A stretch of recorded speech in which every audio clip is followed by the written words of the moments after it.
সকলোকে নমস্কাৰ জনাইছোঁ মোৰ অন্য এটা ভিডিঅ'লৈ। মই মোৰ আগৰ ভিডিঅ'টোত কৈছিলোঁ নহয় যে আমাৰ পেহী এগৰাকী ঘৰ উঠা আছে বুলি, সেই আমি পেহীহঁতৰ ঘৰলৈ একেবাৰে সাজি কাচিয়ে ওলাই গৈছোঁ।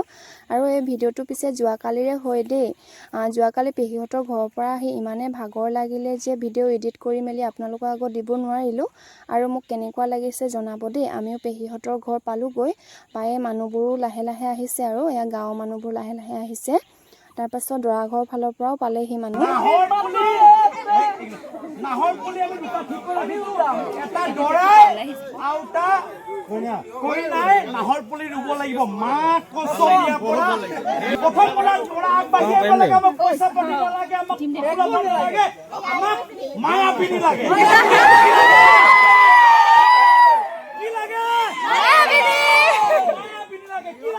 কইনা ঘৰৰ দাবী মানি এয়া পেহাদৌ আৰু পেহীগৰাকীয়ে ৰুলে নাহৰৰ পুলি, আৰু পেহা আৰু পেহীলৈ যুগ্ম জীৱনৰ শুভেচ্ছা যাচিলোঁ।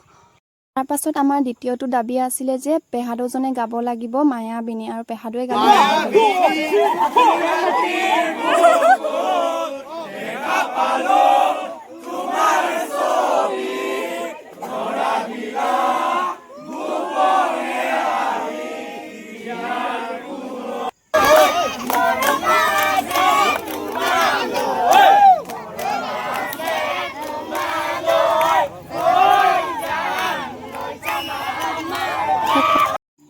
তাৰ পাছত আমি একেবাৰে সকলোৱে ঘৰলৈ গুচি আহিলোঁ, কিয়নো বহুত ৰাতিয়ে হৈছিলে।